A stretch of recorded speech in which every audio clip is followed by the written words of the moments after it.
ప్రభునందు ప్రియమైన దేవుని బిడ్డలకు మన ప్రభైన యేసు క్రీస్తు నామమున శుభములు కలుగును గాక.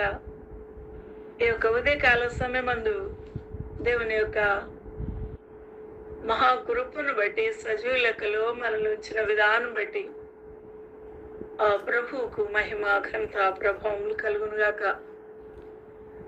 ఆపత్కాలమందు యెహోవా నీకు ఉత్తరమిచ్చును గాక అనే కీర్తనాకారుడు 20వ సంకీర్తనలో దీవిస్తూ ఉన్నాడు, ఆశీర్వదిస్తూ ఉన్నాడు.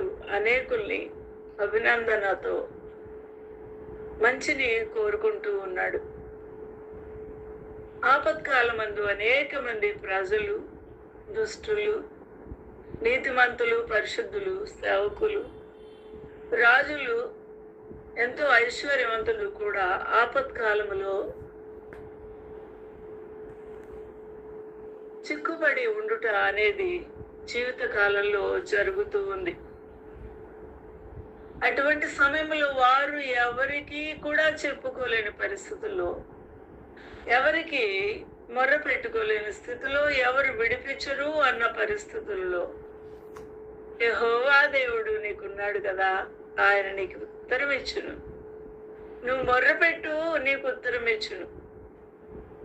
యాకోబు దేవుని నామము నిన్ను ఉద్ధరించును గాక.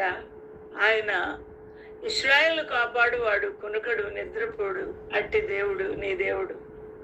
ఆయన నిన్ను ఉద్ధరించేవాడు అని ఎంతో విశ్వాసముతో, గొప్ప ధైర్యం కలిగి, నిరీక్షణతో ఈ వాక్యముతో మనల్ని తప్పరిలా చేస్తూ ఉన్నాడు, బలపరుస్తూ ఉన్నాడు. దావీదు మహారాజు యొక్క వ్యక్తిగత అనుభవముతో ఆయన నీకు నీ మొరను ఎక్కడి నుంచి వింటాడు, నువ్వు ఎక్కడి నుంచి ప్రార్థిస్తావు, మొర్ర పెడతావు, వేడుకుంటావు. నువ్వు భూమి మీద ఉన్నావు, భూమి మీద నుండి మొర్ర పెట్టుకుంటావు. కానీ ఆ ప్రభు ఎక్కడున్నాడు? పరిశుద్ధ స్థలములో ఉన్నాడు. ఆ మహోన్నతమైన మహామహిమలో వసించుచూ ఉన్నవాడు. పరిశుద్ధ స్థలములో నుండి ఆయన నీకు సహాయము చేయునుగాక. ఏ విధంగా సహాయం చేస్తాడు మనం ఎరగము.